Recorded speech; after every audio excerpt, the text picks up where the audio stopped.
So people want quick fixes. There is no such thing. People want to cover up symptoms. There's no faking health. You can't take drugs and cover up your symptoms and claim that you're healthy. So what I've learned is that the accumulation of your days and the choices that you make result in your health. And if you're unhealthy, by making the right choices for 30 days, if you're really making the right choices, you can be in a state of disease, and that disease will be improved in 30 days, even advanced degenerative disease.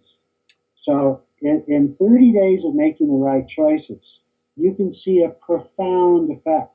If you do 3 years of right choices, and believe me, if you're 30 or 40 or 50 or 60 and you've got a problem, if you really think that taking a drug or taking a vitamin or a mineral for a couple of months is going to fix you, I mean, sit down and think again.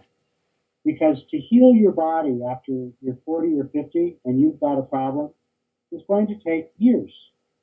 You can get results and relief in 30 days, but you need consistent routine that has been persistently pursued for years to affect your health. So really, everyone's health problems, whatever their goals are, weight loss, detoxification, better skin, better sleep, mental clarity, energy, all that stuff. It really just is about getting healthy. Getting healthy. Is that what you said?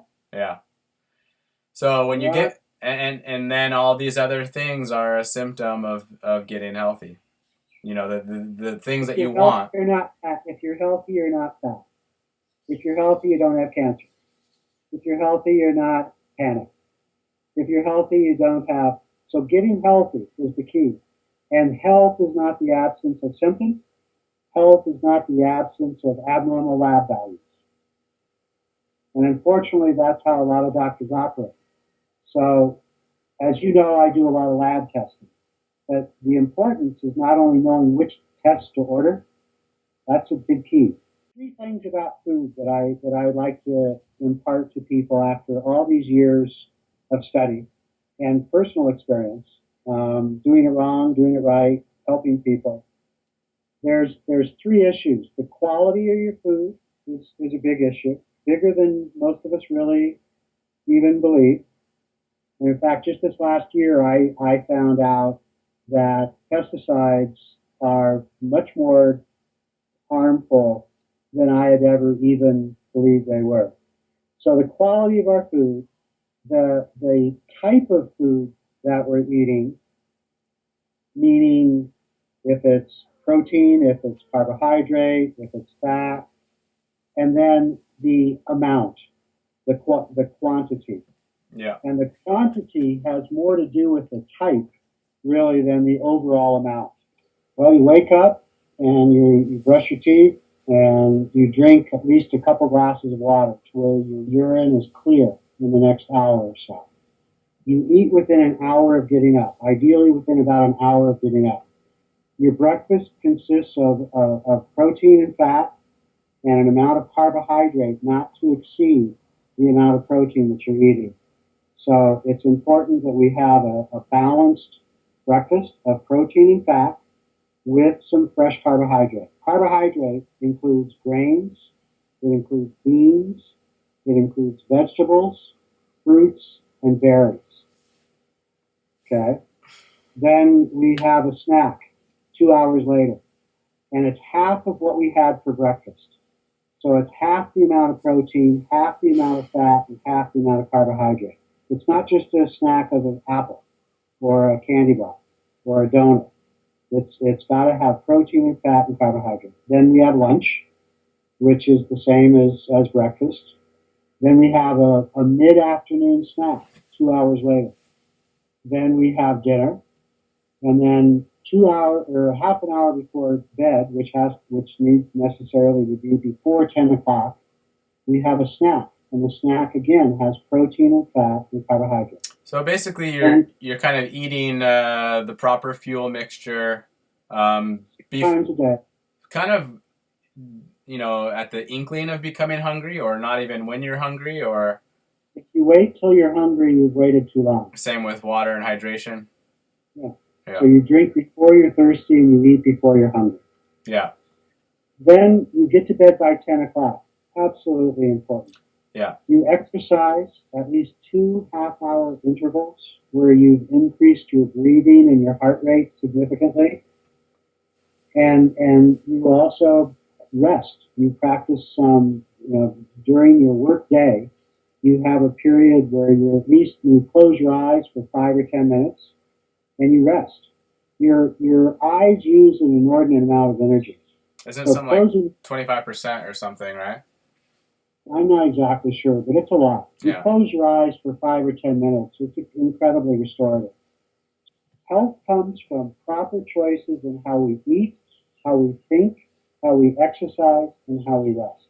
Those are the root causes of disease. So that's a day. If we were to, I would add 2 things to that. A lot of us are reactive to the food intolerances, to milk, to eggs, to wheat, to corn, to soy. And those foods which are commonly eaten, it would not be a bad idea to eliminate them for a few months if people are really trying to get healthy. And then the rest of their diet, if they eat it on a rotation basis, which means that if you have a particular food on Monday, you don't eat that food again until Friday or Saturday. It's called rotation. It means not having eggs every day. It means not having toast every day. It means not having a burrito every day. It means not having cheese every day. It means, rotating.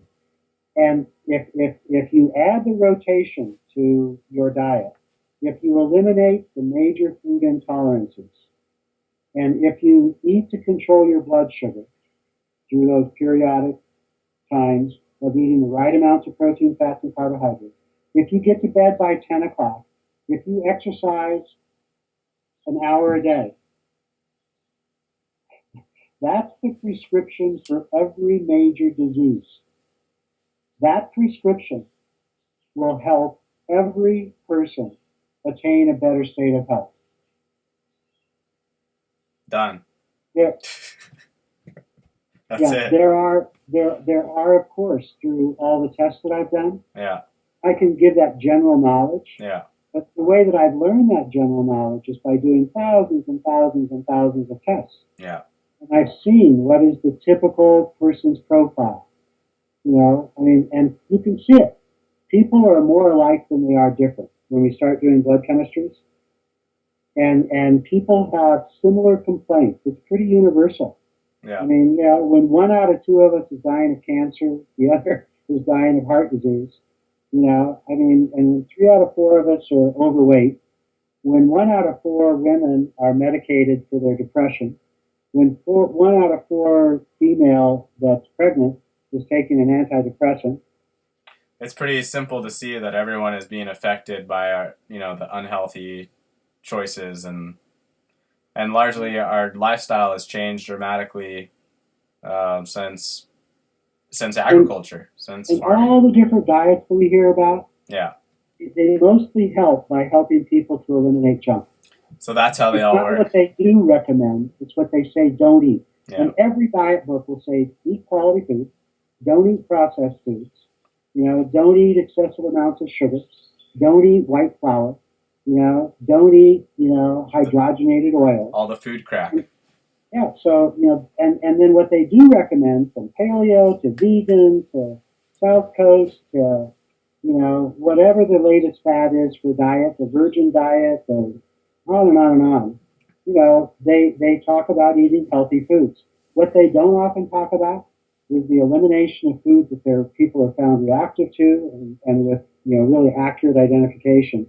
Hardly any of them talk about rotation. Hardly any of them talk about the need to control your blood sugar. Well, this is kind of, the food allergy stuff is pretty cutting edge, would you say? It's not written in the textbooks of nutritionists. It's not really in the general population so much. Well, the good doctors these days are all hip to food sensitivity. They all do food testing. Yeah. They don't do rotation, though. Yeah. And if you don't do rotation, if you eliminate all the foods that you're found to be reactive to on a good blood test, and you don't rotate your foods. You're going to develop new ones. Yeah. And I treat a lot of people that have done a lot of food testing, Yeah. and I haven't met many that were taught about rotation. And, Okay. and if you just rotate, if I had to do the food identification or the rotation, if I had to choose between the two, I would choose rotation. Yeah. Isn't that shocking? You know me and how big I've been on food sensitivities and food elimination. But over the years of doing it and watching you do it and watching other patients and family and friends do it, it's become really clear to me that rotation is probably the most important rule of eating For detox. for health. For health, right. But how it works is through allowing your body to properly detox and not accumulating toxicity. Yeah. That's such a charged debate because detox is loose. Like people say, you got to strengthen your immune system. They don't know what that means, Yeah. and most people have no idea when they say detox. Yeah. And they certainly don't understand how rotation involves detox. Yeah. That you would ask a lot of naturopaths, a lot of nutritionists, how does rotation improve detox? Not many of them would know. And see, when you eliminate those food reactions and the antibodies and the inflammation that that's causing, that's eliminating the toxicity that the organs of detoxification are overwhelmed with. Are overwhelmed So with, it's giving right. them a rest. It's also giving the immune system a rest because it's not having to produce antibodies 24/7. And when the immune system gets overreactive like that and revved up, you know what it starts doing? Attacking everything. Well, there's autoimmunity. Is that what autoimmunity is? Is the immune system just goes Out of haywire? control, but it's because of and Bojani complimented me on being able to talk about autoimmunity in 60 seconds. And it's because when we get damage from a food, bug, or a toxin, the immune system recognizes that damaged tissue as non-self. It has to get eliminated. That's autoimmunity. That's And what you were saying earlier is that these food, sensitivities, the body will deposit them because the rain barrel is overloaded so much that it has to distribute it somewhere. Recirculating. And so then the immune system is going to detect it there as well, and that's kind of what autoimmunity is, huh? As well as the autoimmunity is when the body attacks itself. Right. And it attacks damaged tissue. Yeah. So any tissue that is damaged is perceived as non-self. What's really interesting, Stuart, is that the immune system identifies self versus non-self. Well, food becomes self. Right. Food is part of self. Damaged tissue is really similar to normal tissue. So when the body starts attacking damaged tissue, it's not long before it starts attacking non-damaged tissue because the difference is so subtle. So, bugs are pretty similar to self. So and autoimmunity is really growing out of control. Because and people say strengthen the immune system. Yeah. And the only way that you strengthen the immune system is by improving your digestion and improving your detoxification. And the only way to improve detoxification is to improve digestion. Because the organs that are detox organs, our liver, our kidney, our lungs, our skin, when they become overwhelmed and unable to get rid of the toxins, that's when they become toxic, right? Organs of detox, they are themselves unable to function because they're malnourished. Detoxification requires a packaging of the toxins for elimination. When the organs, when the liver, when the kidneys, when the lungs, when the skin no longer have the packaging materials to package the toxins with to get rid of them, that contributes to the buildup of the toxins. So if you're toxic, it's because you're malnourished. And if you're malnourished, you're toxic. To give them colonics, to give them herbs, doesn't work. Detox them. It's a if therapy. You don't first improve the digestion and the ability of those detox organs to have what they need to function, and all you do is strip them of nutrients and toxins, you're not rehabilitating the detox organs, you're debilitating them. So it's one of my big beefs when people talk about detox. They really should be talking, what they are doing is they're retoxing. When they detox, they're just moving the toxins from one area of the body to the next. In order to really effectively detox, you first have to rehabilitate your digestive tract and your foods. And then detoxification occurs as a byproduct of being nourished. I've been studying this my whole life. Back in 1970, when I went to college, I didn't like the food that they were serving in the cafeteria. Now I know it's because they were serving beef lot food, commercial food. And in Wyoming, I was used to eating range-fed beef. Yeah. Totally different. So I became a vegetarian. At what age were you? At what age did you become a vegetarian? 18. Yeah. And I started being interested in food. We started cooking, and so we started cooking. But there was a book called "Are You Confused" by Pablo Arola, and it's what you're asking me today. Yeah. People are confused as to what to eat. Well, I was confused. Back in 1970, there were maybe a half a dozen gurus. I mean, Adele Davis and Pablo Arola and Jack LaLanne and Paul Bragg, and they were the early pioneers, and there weren't 20 dozen of them.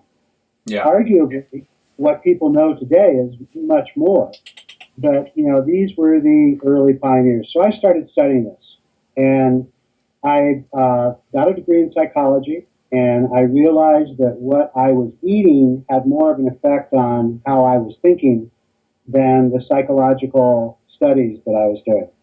So a friend of mine decided to go to chiropractic school. I went out there and checked it out and decided, well, this would be a good place to learn more about health and more about nutrition. So I began studying there, and then I became a chiropractor. And about 5 years into my practice, I learned how to read blood chemistries in a way that wasn't just looking at disease, but was really looking at the state of health.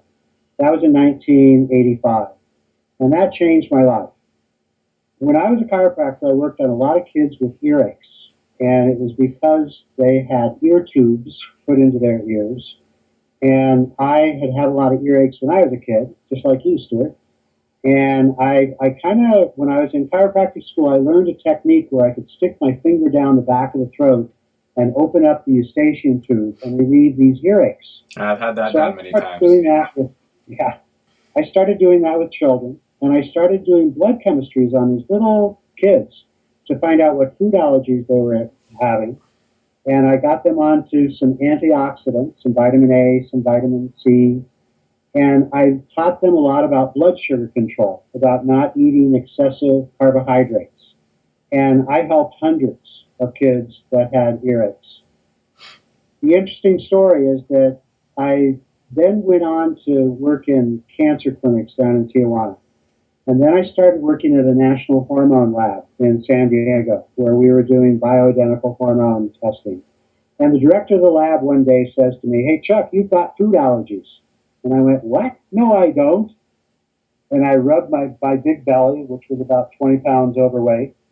And he explained, and he was one of the leading edge researchers with regards to gluten and gliadin. And this was in the year 1999, right around 2000. And so I started learning about food allergies, even though I had done allergy testing. Most of the difficult allergies I referred to a medical doctor when I was in practice. It was too complex. Skin problems were hard for me, weight problems were hard for me, and food allergies. And those were the three things that I had really not had great success with in a 10-year chiropractic career. When he said that it was food allergies, it opened up a whole new world to me. And at the hormone lab, I worked with an immunologist that developed a test that looked at how our digestive system's lining was. It was called the mucosal barrier function test. And I learned that foods and bugs are the primary issues that affect our digestive tract. So foods, bugs, and toxins. So there are